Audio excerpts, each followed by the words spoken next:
All right, good morning, everyone. Beautiful spring Sunday here in Cincinnati, Ohio on Sunday, May 21st. I'm here with my beloved, mighty companion, beloved, for our Sunday morning Zoom call where we assemble together and we unwind the disempowering narratives that remove us from the victim and emerge us into the empowerment of our true selves. This is our ministry.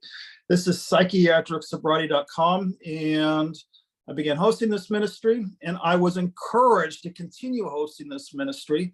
All of the support came in from beloved, and we were just talking about this before the recording started.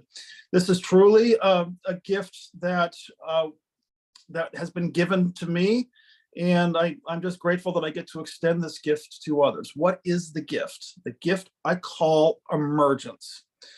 It might as well be a miracle, because for 25 years of my life, I was in psychiatry on countless pills. I was polydrugged. I was a chemical soup. And I'm 56 years old now, and I'm completely psychiatrically sober. And I have to share this gift with others because it was a real nightmare, folks. And I discovered there are many other people who were also trapped in that nightmare. The nightmare contained some beliefs. The beliefs were, that we had to be on these pills for the rest of our lives. The beliefs were that we had mental illnesses. And there was another belief going around that says these pills have damaged our brains, disempowering. And I will share with you in my story, no. My brain's not damaged, and I didn't need to be on those pills for the rest of my life. And here is what I want to offer and extend and share with the world: my trail of breadcrumbs out of the dark forest of mental illness. So that's my 5-minute introduction. Basically, we do what it takes here. We realize that we cannot do this alone. We need each other, and we need the help from spirit. However you define spirit, most of us are leaning towards the Course in Miracles. But if your path is working for you, we want to hear about it. So we're not religious, but we cannot be secular, because Einstein said you can't solve a problem with the same mind that created the problem. The mind of the ego got me sick. The mind of spirit is making me well. There it is, in a nutshell. How simple is that? For harm reduction purposes. This is a ministry to serve. This is a ministry to extend.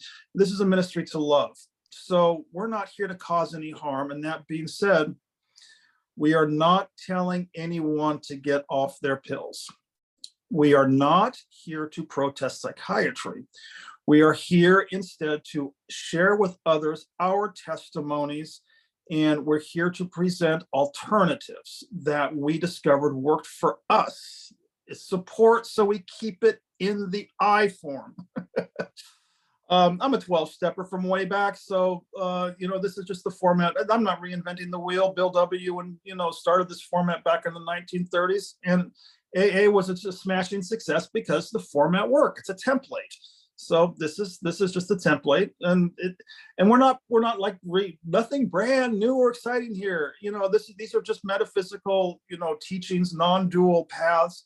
What's just different is that most of us have been diagnosed mentally ill, and so we're just applying it to this particular demographical community. All right, I've said there are 4 minutes. So because it's a ministry, it's not about Kenneth teaching a new modality and charging for his, no, it's not that.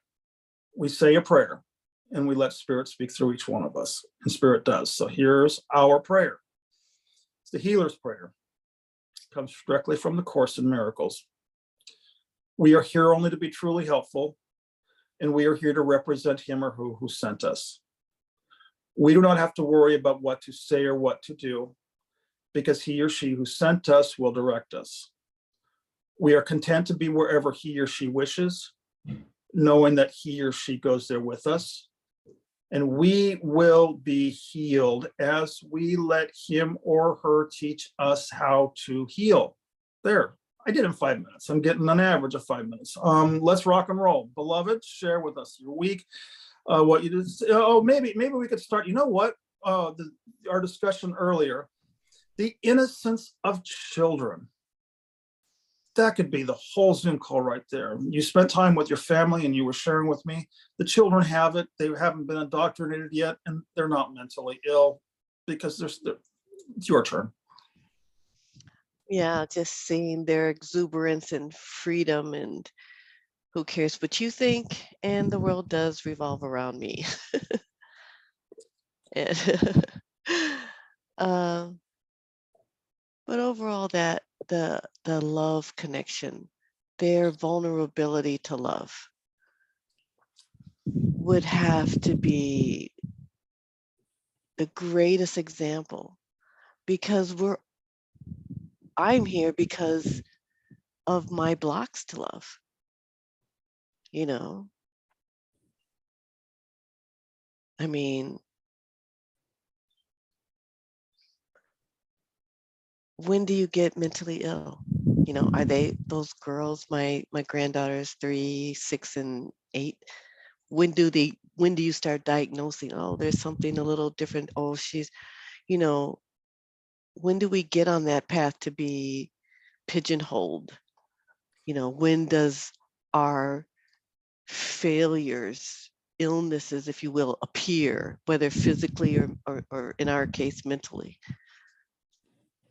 And it's only when they start listening to our judgments, right? And believing them. Because, right, until they start, you know, and we did it. We connected to those judgments, didn't we? Somebody said some kind of way that was close to us, hurt our feelings. And then how we responded started the whole story of our victimhood and what they did to me. And here we go, off and running, You off know, and running. I guess as you know, 56. What I remember Agnes years ago, she said, "Wait till you get in your 50s, young man." She was my first Al-Anon sponsor in the 80s, and she was right.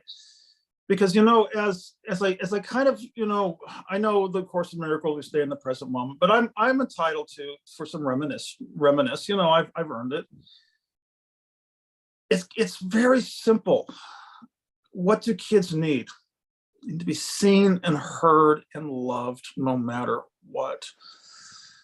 What love is the opposite of fear.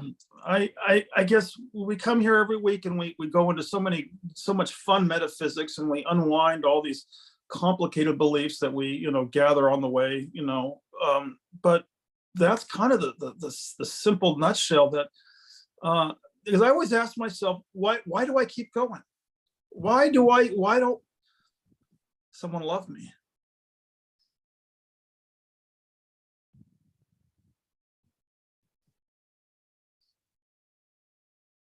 Really that simple.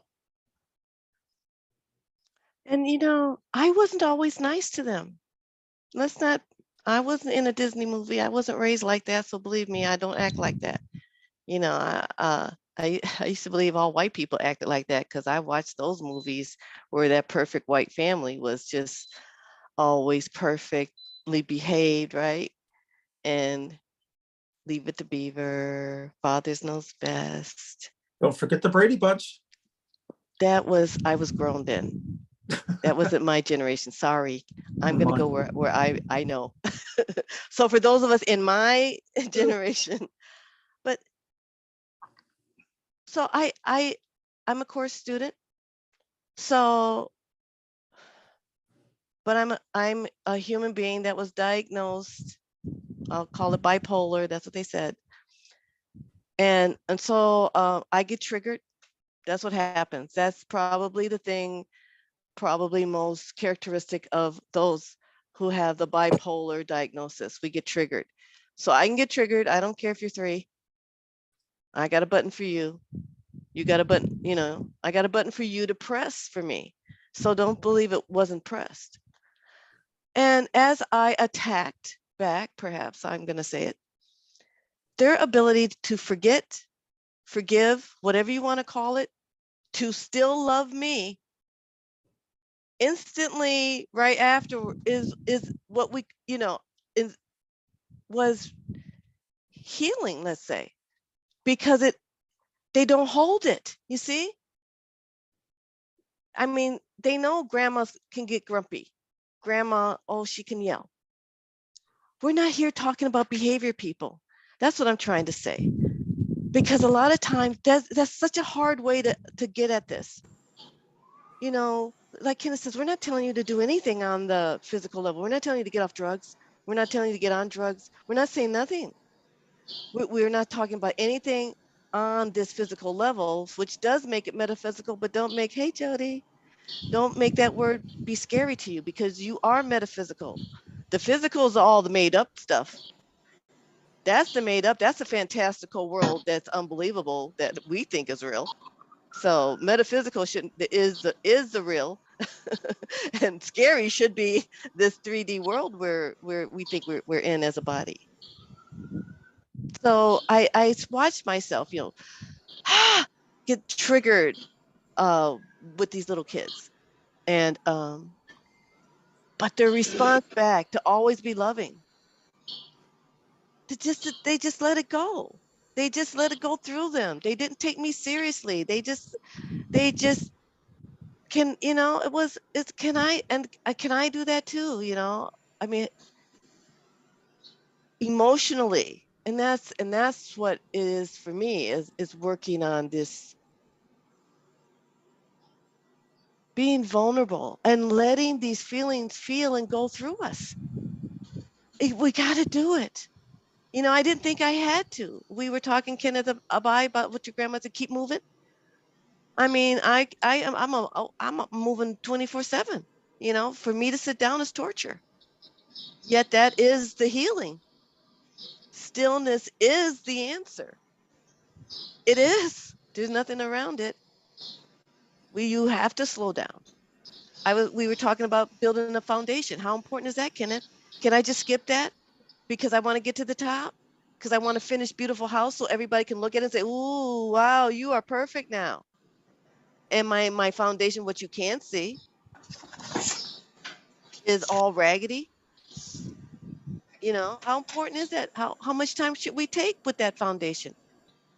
My coach is telling me, this isn't a sprint. This isn't a sprint. This is a practice.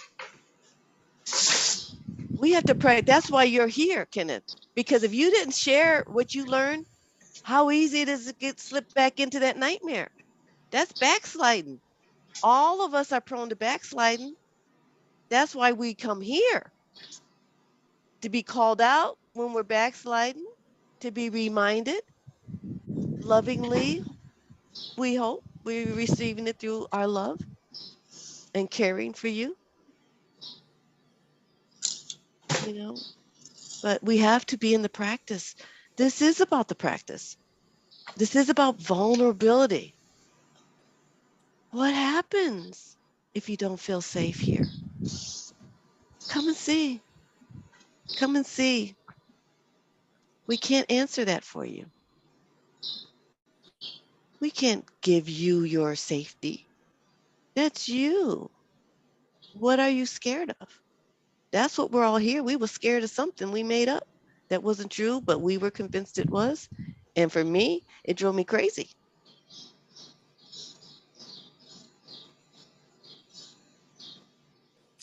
What's I it did called? find out they were monsters they were fantastic. They were my imagination. I did find that, and that's why I'm a testimonial. I'm a happier practice now than I was. Go ahead. I don't even know if I can. I want to add to that. Is it chasing windmills? When I realized that my fears weren't true, the world wasn't out to get me. I didn't need to protect myself. This wasn't a hostile universe. And when I began to get glimpses of that, holy cow, maybe I have been safe this whole time. And here's what I want to share with the group. This we kind of, and we'll get to you, Jody. It's good to see you, Jody. I want to get to you next. All right, I had a breakthrough this week, but it's perfect for this material for this group. I had another meltdown here at the spiritual community, and I can't remember what caused it, but it just like you said, beloved, it was a definite trigger. I had to actually go, and there's no place to run here anymore. There's no alcohol, there's no sex, there's really no place to go. I had to actually go into the trigger itself. Oof. All right, but here's what happened. I finally called, I was talking with the director, and I said, I'm not in my right mind right now. I am my father. Spending my whole life trying not to be like my father because of what he did to, we all got that victim narrative. I'm not going to discount that because, yeah, there was trauma, but I just want to follow me on the story.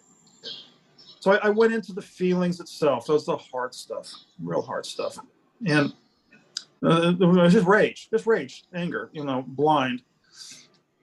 Okay, a couple days later, there was like this pop. Started feeling sadness. I had gone, and this is happening more and more often. I am grieving my own dream character, the 5 stages of grief: denial, bargaining, anger. Oh my God, here comes the sadness. Elizabeth Kubler-Ross, tell me what comes next. Acceptance. I've been in these spiritual communities for years, and everyone, I'm so angry because everyone's in their tears, and then they pop out of it into their acceptance, and I'm stuck way at the fundamental levels of anger. Now it's my turn. I am grieving, and I'm thrilled, and someone say, well, listen, what I feel is that this feeling of sadness is so much an improvement over the blinding, mentally ill anger that had been, looping for way too many decades. Because the sadness is bringing, now I can answer the questions when the people here at the spiritual community ask me, how are you feeling right now? I'm beginning to have answers because the feeling itself, it's just beginning. It's just beginning. The cocoon's just beginning to open up, and all this rays of sunshine. But I'm looking at 2 rays of sunshine. I'm looking at beloved. I'm looking at Jody. Your reflections that springtime has arrived. I said too much. Jody, it's your turn. How are you? Trial by fire. That's how I am. I've just gone through another trial by fire. The emotions. Yeah. The feelings of unsafety. I get that feelings of unsafety. It's one of my triggers, one of my core wounds from my childhood. Comes with abandonment, that I was abandoned. I don't feel safe. I need others to make me feel safe. And that's been a huge part of my healing journey. First, to recognize, like, wait a second, who doesn't feel safe? Who is that? Who's causing it? I've been asking myself a lot of questions, and I've been watching a lot of Keith Kavanaugh videos. And that one that I posted last, it's so simple.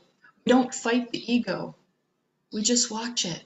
We just get up in the theater with Jay and we watch the show. Oh my fucking God. Is it that simple? It's so ridiculously simple that most people are just gonna like, it's amazing. So I've been back in my shock and awe again this week. So many different layers of shock and awe, like how ugly it can get, how ugly we can get, how destructive I am still, how destructive I can feel and not have to act out on it. I can just be with that. And the beautiful thing about, one of the things I really disliked about Christianity is, have you invited Jesus into your heart yet? Have you invited Jesus into your heart yet? Like that's some sort of solution. Well, you know what? It's so simple. We just get up in the theater and watch the show with Jay. it's the same message, but it's different somehow. Anyway, so those videos, I'm so grateful to Jenny. I'm sorry she's not with us anymore, but I'm so grateful to Jenny for posting that. I don't know, she asked about the darkness like 2 weeks ago. She asked, how do we, something about the darkness. And Kenneth, you posted one of the Keith Kavanaugh videos that really just got me started in the Keith Kavanaugh rabbit hole, which is where I'm pretty deeply am now. It's so amazing to me. With all of the hell that I've experienced in this lifetime, all of the healing that I did with that Tao Grandmaster for 8 years, and I find out it's none of that. It doesn't have to be that complicated.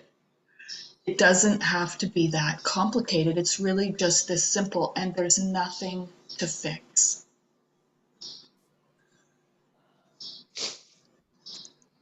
And then you have the practice. Yeah. So let's not say it's done, because I think that is where I suffer, thinking I'm done, that I'm healed, that I've dealt with this particular trauma, let's call it, whatever our story lines are that we're not willing to let go yet. We're not able to let go yet, let's say. So the practice becomes really essential. And vigilant practice, let's say. I need vigilance, I see. I can't slack off. I slack off, I slide back into low frequency thoughts, and they loop and attract other crazy, fantastical, illusional in this dream. And I'm back building more of this identity. And that's what Keith was saying. Look at this identity. Look at this character. And then I thought about what I was talking about how some actors stay in their character and don't break it when they're in a movie. I'm like, that's me. What am I talking about, actor? What am I talking about? I don't want to be an actor. I can't see how they do it. How could they do it? Oh my God, I'm the biggest actor in the world. That was just mind-blowing. That is what we are. We're a big act, people. Rain is a big act. Because it can't be.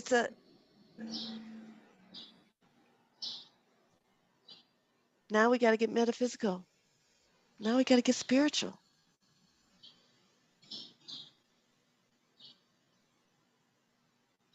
We get to So this what place is- in life where, I keep going back to the word patterns.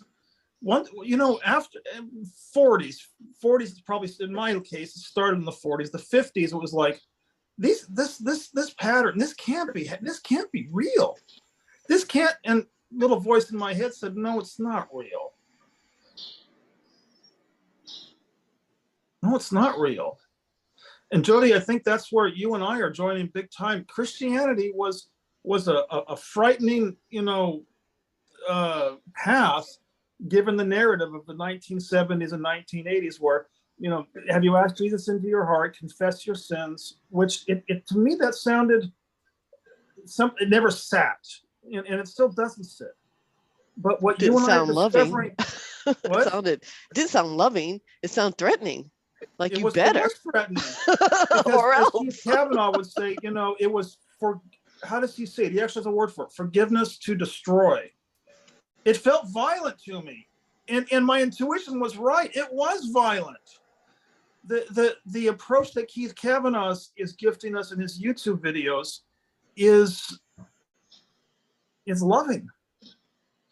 Because it's well, Jody, pick up where I leave off, because I'm watching just as much as you are.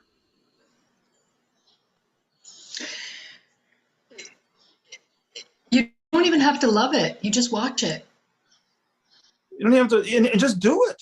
Because loving it is doing something with it. He's very clear. You don't do anything with it. There's nothing to do except witness.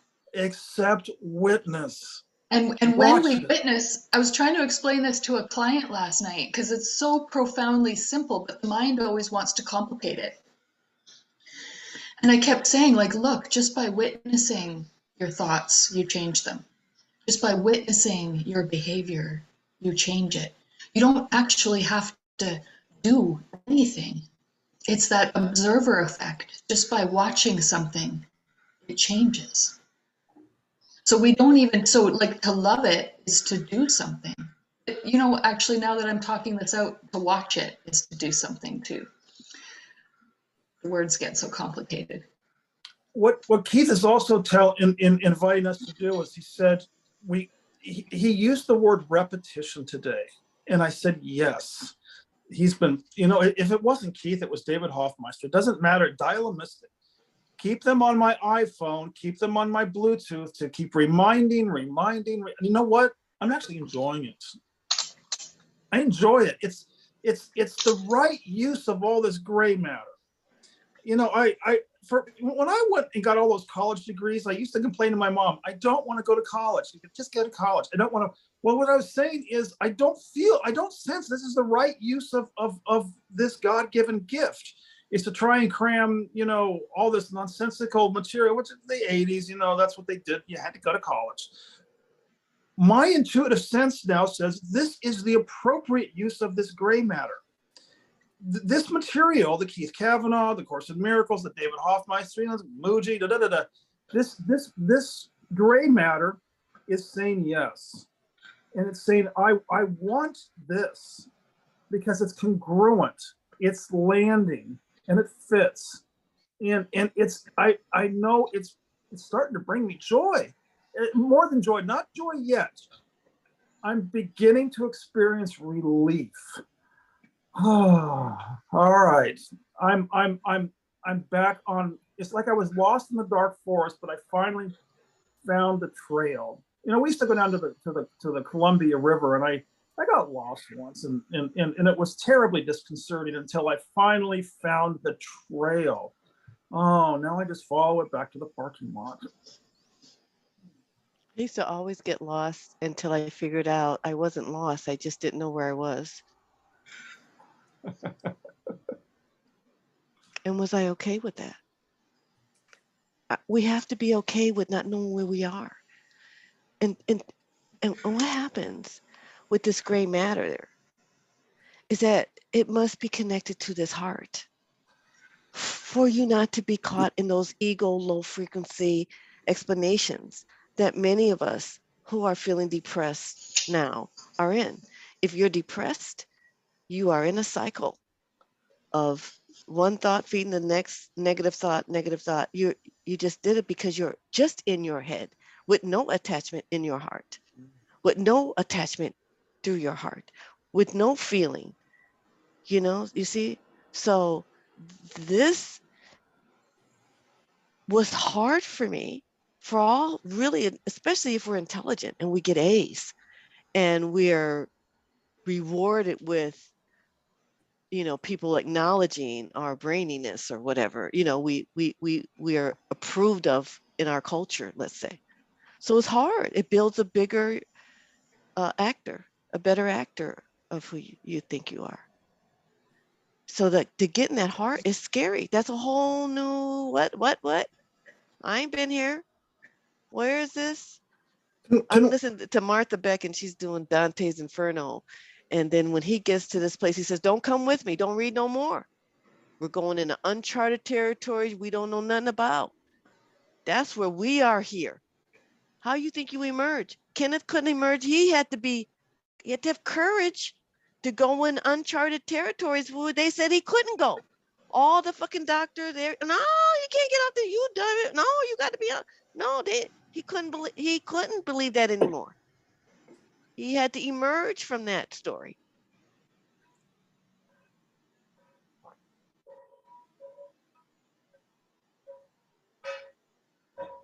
You were sharing with me about children before even the Zoom call began. You know, how simple is it that somebody 2,000 years ago said, in order to enter the kingdom of heaven, you have to become like a little child? You know, what he was saying was, you know, mostly that we need to rely on God, but also I know he was referring to the innocence and to the playfulness.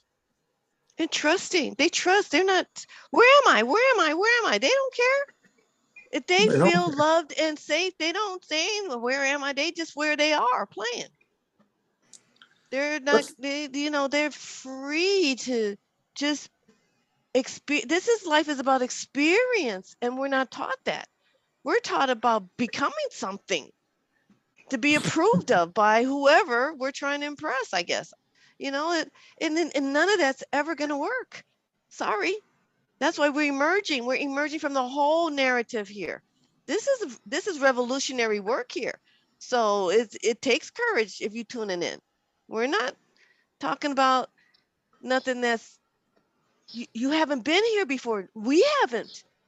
We're practicing every day being here, making this, getting in touch with reality. Getting in touch with a sane mind.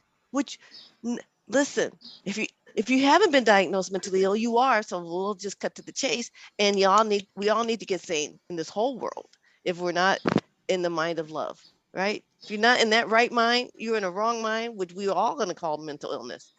So we are all on this emergence journey, and we're here to practice and ground in a foundation. This community is the foundation that we're saying ground in your practice. Your practice. We're applying it. We're not just talking theoretical here. Because I have to, in my world, and as a Reina, as an everyday grandmom, and doing this, I practice being sane. And that means I feel good. I can be happy. I cannot judge every little thing I do that might be wrong. I don't have to judge everybody else. I don't have to attack you. I can be vulnerable. I can feel my feelings, which is very hard. This is what we're all talking about here. We all talking about feeling our feelings because we done projected them on somebody else so long. Now we got to take it back. That's what Kenneth says is going to come back. We all, believe me, it does all come back around, because not for punishment, for evolution, for emergence. Can we touch on two things? Number one, punishment, but number two, was brought up earlier in the Zoom call, and I like to grab these nuggets. So they I grab them, before we can go on to the next. I think you said shaking it off. A deer, has a trauma. I get to get chased by a cougar or something. When the deer feels safe, the deer does this shake. Shakes it off, moves on. It's in the past. Here's what was fueling my mental illness. I couldn't shake things off. I was frightened that I was guilty. Jody, listen to Keith Kavanaugh. I was frightened that I was guilty, and there was a belief in punishment. Those were my core beliefs: guilt and punishment, sin, guilt, and fear. When I began to notice that other people who didn't carry those beliefs could actually, act a lot more outlandish than me, and then shake it off like that deer who had just been chased by that wild cat, and realized, maybe I can start to put these things in the rearview mirror myself. Mental illness requires a rearview mirror that we focus on. Mental illness also requires a future. You're right, beloved. If you're living in the past and the future, you're mentally ill. Yeah, it was my discovery. People always said to me, just love yourself. Well, how do you do that? We were never taught. And what self are you loving? What self? You can't love that self you made. That's the trick of that question. Love yourself. That's the trick of that thing. What self? A Reina that acts ways I don't like her to, that I think she shouldn't, that yells at her granddaughter for pooping on herself. It's a koan. Love yourself. But what self? No, I'm just figuring that out, because a self, that wasn't a self I'm supposed to love, because I'm not that. You're not that. You're this holy son of God. That self, who can't love? Because whatever self I'm loving, I got to love that self in you. It can't, mine wasn't, I couldn't understand how we could be so different And I could just have such opposite. Who was I fighting against? And there is no one else, but we're all one. This is another thing. We're all one. And until we can solve this war in our mind, how can we get along with each other? It is like that. This is why you're in a community and you're feeling it. Your war is with you. It ain't with them people. Them people is just there to reflect it back and have somebody for you to experience yourself with. For some of us who's by ourselves, we just fight, beating, we just going like this. We just doing that until, like you said at the beginning, the same mind that created this can't heal it. You have to ask for help. You don't have to know, just not from you. You have to know it's not from you. You can't do it. You can't. You can just sit there, drive yourself crazier. You got to ask for help. Help. You got to reach beyond. There was a movie years ago, Spiritual Circle Cinema. I don't know, maybe it's still out there. I'd love to get some of those titles, where this man passes away and he ends up in hell. He's actually literally in hell. I mean, it's a dark place. There's no cloud, there's smoke, there's fires. People are walking around like zombies. Everyone's wounded. And the reason it is hell is because no one will ask for help. What happens in this movie was that he finally says, I can't live here anymore. He says, God help. And then in this hell realm where people think they're trapped for eternity, all of a sudden some light began to come in, and these two, everyone's dirty in hell, everyone's filthy, but these two pristine white angels in white medical scrubs came and escorted him out and put him in the recovery room of a hospital. He asked for help. God help. I can't, he can. I think I'll let him. Psychiatric sobriety. This is humbling, folks. And empowering. Thank you. And empowering, because it's all good news, but we're just Yes, not used is. to it. It's just opposite of what we've been groomed and raised in and nurtured in. It's just crazy that we're seem to be so allergic to the light, to love. But everything's upside down. That's why mental illness was a thing, has been identified. Because we're backwards. Our thinking is twisted. It's not of God. It cannot be. It is not logical. And if you sit with it, you'll see how crazy it is that you're crazy.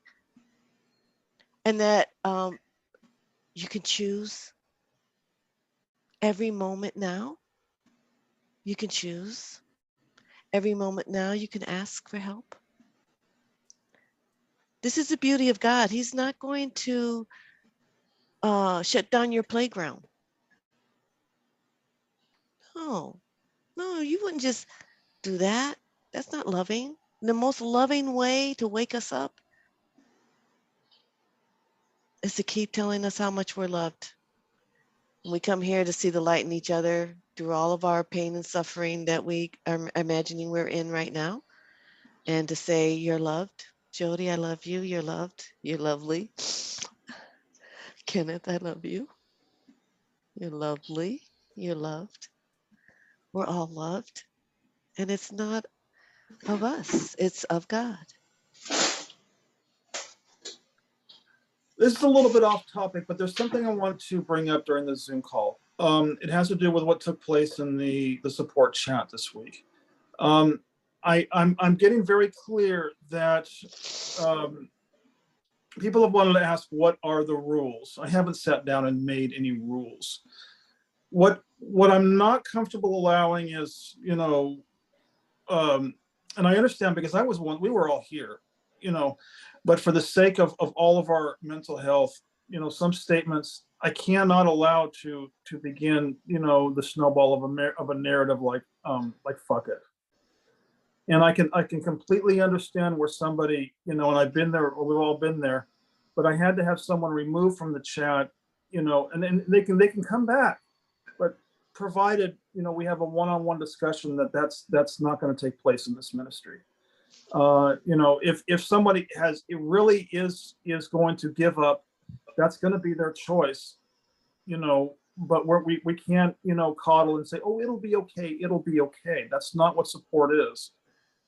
So I had to make a difficult decision, actually, and it's not the first time. I had to have, a man removed who was, harassing Beloved, several weeks ago.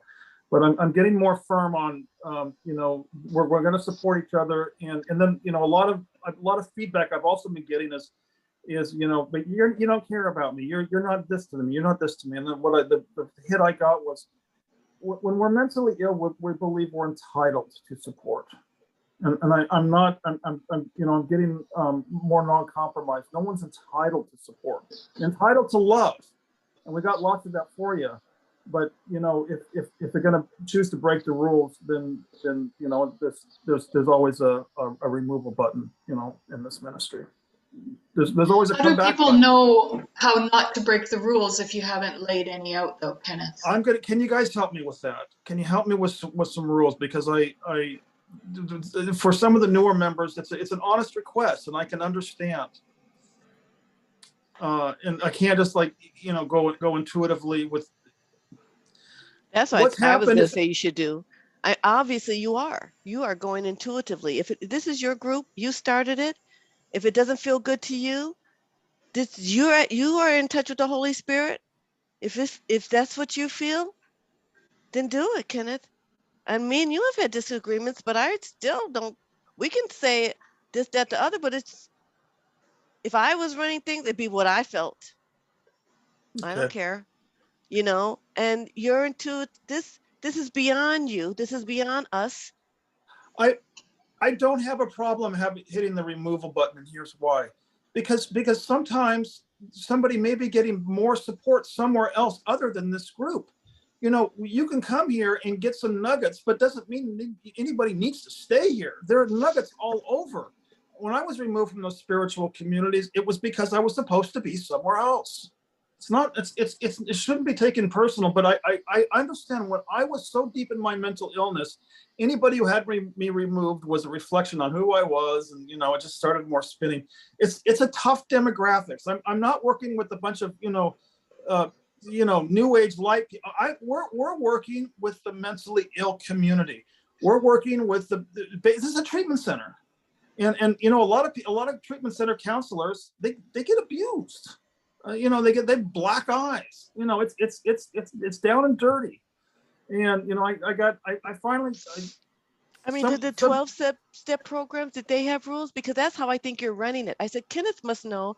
He was in a 12-step program for years. He knows how it runs, and this is what this is loosely structured on, or not so loosely structured on. So I'm comfortable with the parameters that Bill W. set. So I'm sure it must happen in other groups where people say, fuck it, and, we're all going to die anyways. Who cares? I mean, what happens then? Are they asked to leave? I'm just wondering. Well, this is actually a good point, Beloved, because a lot of 12-step meetings do go south because they don't have rules. If anybody has been in the 12-step program a long time, they know that some meetings, can actually take a person down, and that's where I'm going to say no. Because your turn, Jody. You pick up on that. My whole experience with 12-step meetings is so horrible because it was just such a crappy environment to be in, because people were just doing just that, complaining about how crappy their life is because they can't drink anymore. So I totally understand, and we don't want a support group to be like that. Yeah, my life is shitty too. Let's exchange shitty stories. We're not here to exchange shitty stories. We're here to exchange empowering stories, right? We're here to lift each other up. Having said that, I think that would have been a really beautiful opportunity to have a discussion. What do we do when we feel like fuck it? I've got so many skills for when I feel like fuck it that I would love to share with the group. And I bet you, Kenneth, you've been there too, where you just think, fuck it. Who hasn't been. What did you do, right? So I think, and this is just me sharing my opinion, this is not my group. I think that to give people permission to be who they are and where they are and come here for support. Because otherwise we're just abandoning people. And this is my wound coming up. This is me projecting my wound all over the place. I feel, and this is probably my ego, I feel so bad for abandoning people, because now what are they going to do? And now I know it's my ego because I'm not in charge and there's nothing to fix. But this is the kind of stuff that I wrestle with as a healer and as a coach and as a person who wants to help pull people out of the mud. That's what I'm here for. One of my favorite quotes is, "We rise by lifting others." And Kenneth, I know you've said that. You can't keep your miracle unless you share it with others. So it's the same thing. So what I really wrestle with is like, how do I help rise people up without abandoning them, without giving them like, I'll help you if, because that's very conditional love, right? And that's my whole childhood. And again, all of my triggers are coming up with all of this. And this is why I just was like super quiet with that whole thing. Because all of my triggers come up because I have the same triggers, and I'm sure Kenneth has the same triggers, and Beloved, like that's why we're here. That's why we're resonating together, because we're all in this together. So I am like always wrestling with this, like, okay, I get that, like we can't coddle people and we're not here to fix anything, but how do I support, and I'm a coach, right? So how do I support my clients through their triggers? How do I support my clients through their struggle without being my mom about it, where I was like, go to your room if you're going to be like that?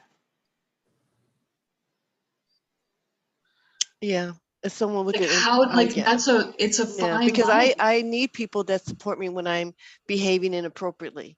I can't help. Apparently, when I'm doing it, and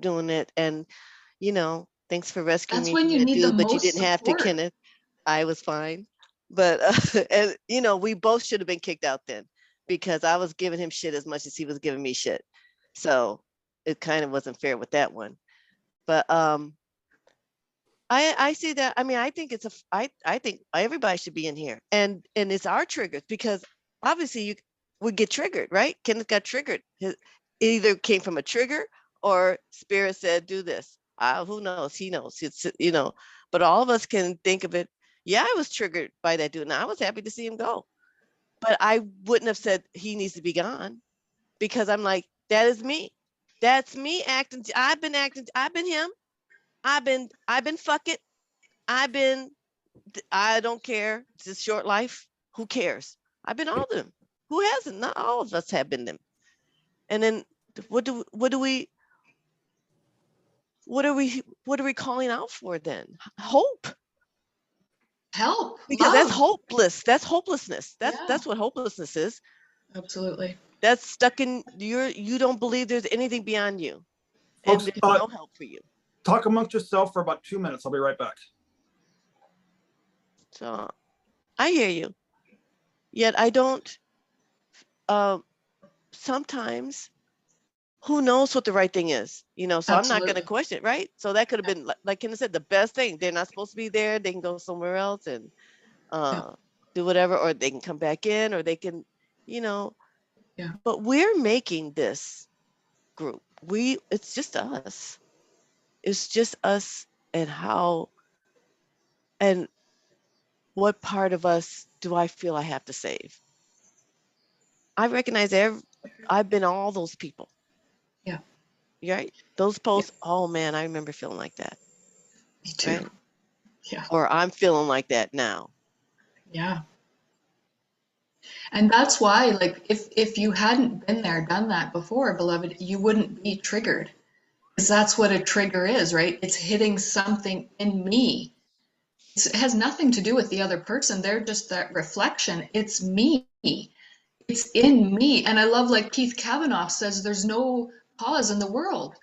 You can't cause anything. It's all in me. You're just triggering what's already there. It's such a So it's setup, isn't it? it's such a setup. with the greatest love to show us what we have next to heal. This is a big part of what I talk about my clients. Like, our triggers are our greatest gifts. It's showing you what you have to work with next. This is what's next. And it's not, it might be easy, but it's painful. For me, it's very painful. painful. It's Yeah, painful when it gets pressed. It's quite painful. And it depends on which Absolutely. trigger. Some might not be, but one triggered, I was just triggered the other week, and I'm telling you, it woke me up from a dead sleep in a rage. In a rage. I was dead sleep and I woke up in a rage. Yeah. And what Kenneth said is not anybody else. And it's not even what you Oh, think it is. You're never upset for the reason you believe. yeah. Let's do that. How about that? You're Yeah. never upset for the reason you believe. That's a big one. Then why am I enraged and I can kill somebody right now? You know, What is that? it goes back to that movie by Spiritual Circle Cinema, you know, because the ego is going to ask that. The ego is going to ask 100 questions, going to keep us in hell. That question has got to be referred to JC. Ask him the question. Ask him for help. This was the humbling part of me. It's how simple it is. You're right, Jody. What you said about Keith Kavanaugh. What was it you were saying? And we've said it before, Jody. We've been saying it for over a year. They're not upsets, they're setups. But I like talking that. about triggers, I like that. All right, archive that. They're it's not been archived. The they're record button's setups. still going. I got it from Jody, I think. That's But great. I just wrote that down. That's beautiful. It's not a setup. It's not an That's upset. good. It's a setup. Fuck yeah. That is when good. when I began to find, and this is what I said earlier in the Zoom call, Jody, I think you're still in your 40s, but 50s and 60s, we start to notice the patterns. This can't be real. The Course in Miracles is a catalyst, but we got to, get the training wheels but we're realizing our own parables. This can't be real. Let's look, for example, I've been terribly frustrated at the ministry up here. I said, they're trying to get me to cut corners. They're trying to get me to cut corners. And then I realized, go up in the office, Kenneth, where the director of the ministry actually told you to cut a physical corner out of the wall. I said, this is a setup. This is an actual cartoon that I have scripted. And as far as feeling, what was keeping me stuck in that looping was the guilt. You know what? There's not a goddamn thing I can do to change the script. As a matter of fact, I can't even improve the script. I can't change the script. Jody, this goes back to Keith Kavanaugh. He's the one who's finally bringing it home for me. I'm not supposed to change it. I'm not supposed to heal it. I'm not supposed to fix it, but I can watch it. Thank you, Jody. It's a game changer for me too. The more I tried to heal the script, the sicker I got. That's infuriating. The dream character cannot fix the dream character. That is the setup.